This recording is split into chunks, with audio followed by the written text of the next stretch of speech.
আপনার হাতের সোনার চেইন বা কানের দুল কি আজীবন অন্যের সিন্ধুকে বন্দী হয়ে থাকবে?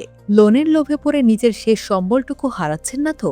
নিয়ম না জেনে স্বর্ণ বন্ধক রাখা মানেই হচ্ছে নিজের পায়ে নিজে কুড়াল মারা। আর এই ৫টি তথ্য না জানলে আপনিও পড়তে যাচ্ছেন এক ভয়াবহ ফাঁদে। বিস্তারিত জানতে পুরো ভিডিওটি দেখুন। জরুরি প্রয়োজনে মানুষের কাছে হাত পাতার চেয়ে নিজের স্বর্ণ বন্ধক রেখে লোন নেওয়াকে আমরা নিরাপদ মনে করি, কিন্তু আমরা কি জানি এই নিরাপদ উপায়ের আড়ালে লুকিয়ে আছে এক বিশাল সুদের পাহাড় এবং হিডেন চার্জ? ২০২৬ সালে এসে ঋণের হার এবং স্বর্ণের আন্তর্জাতিক বাজার দরের যে অস্থিরতা, তাতে একটু ভুল করলেই আপনার গয়না আর আপনার কাছে ফিরে আসবে না।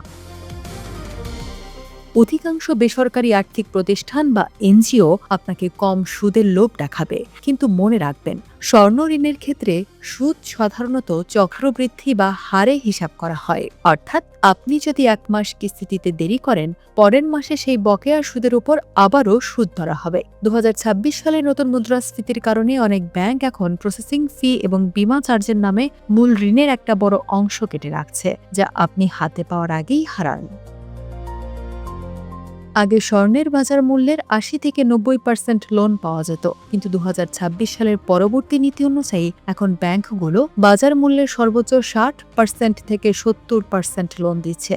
ধরুন আপনার ১ লাখ টাকার স্বর্ণ আছে, কিন্তু ব্যাংক আপনাকে দিচ্ছে মাত্র ৬০,০০০ টাকা। বাকি ৪০,০০০ টাকা তার নিরাপত্তা মার্জিন হিসেবে রেখে দিচ্ছে। যদি স্বর্ণের দাম কমে যায়, তবে ব্যাংক আপনাকে সাথে সাথে অতিরিক্ত টাকা জমা দিতে বলবে, অন্যথায় আপনার স্বর্ণ নিলামে তুলে দেবে। এটিই হচ্ছে সবচেয়ে বড় ফাঁদ।